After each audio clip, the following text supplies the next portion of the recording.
राधे राधे दोस्तों, आप सभी का हमारे YouTube channel Shri Radhe Govinda news TV में हार्दिक स्वागत है।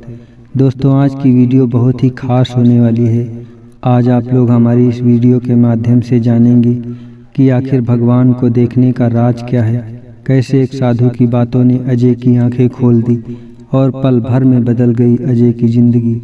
दोस्तों, अजय एक गरीब माता पिता का इकलौता पुत्र था।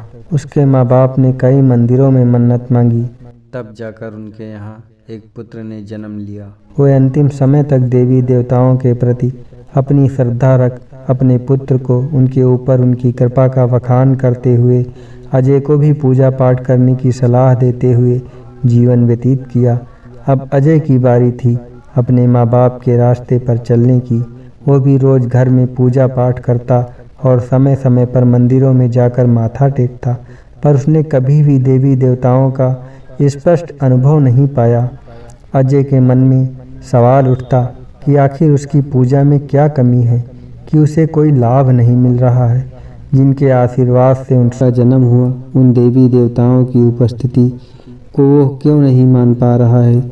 इसी उधेड़बुन में कई बार मंदिरों में अकेला शांत बैठकर भगवान से प्रार्थना करता कि उन्हें दर्शन देकर कृतार्थ करें। समय बीतता गया। संयोग से एक बार गांव में एक साधु अपने शिष्यों के साथ पधारे और गांव के बाहर स्थित मंदिर में रुके। उस दिन अजय मंदिर में एकांत बैठकर प्रार्थना कर रहा था। साधुओं को देखकर उसने उन्हें प्रणाम किया और पास में बैठकर देखने लगा। उनके चेहरे पर एक चमक थी। कुछ देर बाद गुरुजी विश्राम करने के लिए मंदिर के पास में बनी छोटी सी कुटिया में चले गए। अजय ने मंदिर के पुजारी और शिष्यों से जानकारी ली। शिष्यों ने बताया कि गुरुजी बड़े सिद्ध पुरुष हैं। वे कई दिनों तक योग साधना में लीन रहते हैं और वे आज रात इसी मंदिर में रुकेंगे। अजय को अपने मन में उठ रहे सवालों के जवाब उस साधु से मिलने की उम्मीद जगी। वो उस समय घर वापस लौट गया। शाम को वो पूजा के समय मंदिर में गया। साधु महाराज पूजा करने के बाद उपदेश दे रहे थे। अजय सब सुनता रहा।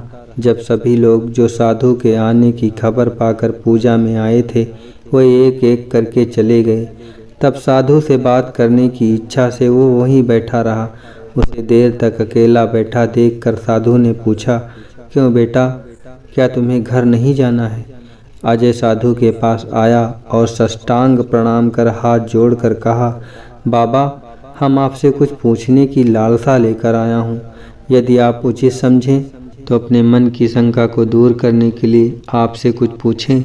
साधु अजय के विनम्र अनुरोध से प्रसन्न होकर बोले, पूछो बेटा, क्या पूछना है? अजय ने अपने मन के सवाल को बाबा के सामने रखते हुए पूछा, क्या देवी देवता भगवान होते हैं? साधु विस्मय से अजय को ऊपर से नीचे तक देखा। सच भी था कि एक साधु से जो दर दर भक्ति का उपदेश देते हुए फिर रहा हो, उससे ये सवाल कोई करे तो क्या वो देवी देवता नहीं है कहेगा? कभी नहीं। फिर धीरे से वे बोले, भगवान है बेटा, तुम्हें क्यों लगता है कि भगवान नहीं है? अजय ने कहा, तो मैं क्यों नहीं देख पाता हूँ, ना ही उनका अनुभव कर पाता हूँ। साधु ने कहा, उन्हें देखना इतना आसान नहीं है बेटा। पहले अपने आप को इस काबिल बनाओ कि तुम उन्हें देख सको। अजय ने पूछा, मुझे क्या करना होगा महाराज जी, आप ही बताएं। साधु बाबा बोल पड़े, तुम भगवान को देखना चाहते हो? क्या तुमने उनकी बनाई चीज़ों को देखा, उनसे प्रेम किया?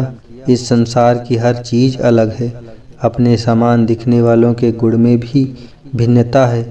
क्या इस दुनिया में दिखने वाली वनस्पति, पेड़ पौधे, जीव जंतुओं को देखकर स्नेह किया? नहीं ना बेटा। फिर वो न दिखने वाले अनादि अनंत भगवान को कैसे देख सकते हो? बेटा, हर जीव में भगवान का वास है। अतः सभी जीवों पर स्नेह कर उनकी सेवा करो। उनमें देवी देवताओं को निहारा करो। उनकी सुंदरता को देखकर भगवान की कल्पना करो। तुम्हें भगवान जरूर दिखाई देंगे। अजय निरुत्तर हो सुनता रहा। सच ही तो था, आज तक वो इस संसार को ठीक से जान ही नहीं पाया। अपने स्वार्थ के लिए प्रकृति को, जीवों को नष्ट करता रहा। अन्य जीव को देखकर उनसे स्नेह न किया और फिर भगवान की लालसा। वो साधु के चरणों में गिर पड़ा, रोता रहा। आंखों में आंसुओं की धार बहने लगी, मानो उन्हें भगवान मिल गए हों। वो समझ गया कि जो सब में भगवान को देखकर स्नेह करते हैं उन्हें ही भगवान दिखाई देते हैं। तो दोस्तों, आपको ये जानकारी कैसी लगी हमें कमेंट बॉक्स में ज़रूर बताना। मिलते हैं आपको एक नए वीडियो में एक नए टॉपिक के साथ। तब तक के लिए राधे राधे दोस्तों।